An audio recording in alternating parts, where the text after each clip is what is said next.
తప్పు చేసిన వారు ఎట్టి పరిస్థితుల్లో చట్టం నుంచి తప్పించుకోలేదని హోంమంత్రి అనిత సంచలన వ్యాఖ్యలు చేశారు. కూటమి ప్రభుత్వంలో అంతర్యుద్ధం మొదలైందని గోరంట్ల మాధవ్ చేసిన వ్యాఖ్యలకు ఆమె స్ట్రాంగ్ కౌంటర్ ఇచ్చారు. కూటమి ప్రభుత్వంలో ఎలాంటి అంతర్యుద్ధం లేదని కొట్టిపడేశారు.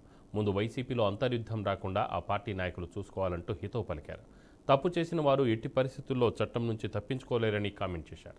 మీద ఎన్ని కేసులు ఫైల్ అయ్యి ఉన్నాయి? మీకు రెడ్ బుక్ పరంగా మేము వెళ్ళాలి అనుకుంటే ఈరోజు వైఎస్ఆర్సీపీ నాయకులు ఎవరు రోడ్ల మీద తిరగరండి. దయచేసి మీరు కూడా అర్థం చేసుకోవాలి.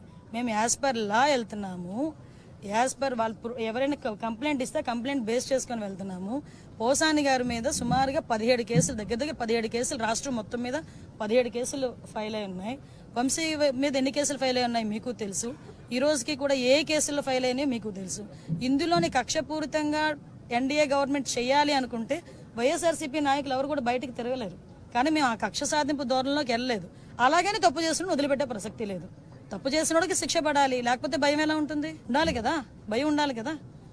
తప్పు చేసాడు అనుకున్నవాడు ఎవడైనా కూడా కొంచెం జాగ్రత్తగా ఉంటే బెటర్, కానీ శిక్ష నుంచి అయితే తప్పించుకోలేదు. మేము అదేనండి, మేము అందుకే టార్గెట్ పెట్టుకున్నామండి. సీసీ కెమెరాస్ చాలా వరకు ఉన్నాయని అంటున్నారు, మొన్నటి వరకు లేవు, ఇప్పుడు మేము పెట్టాం.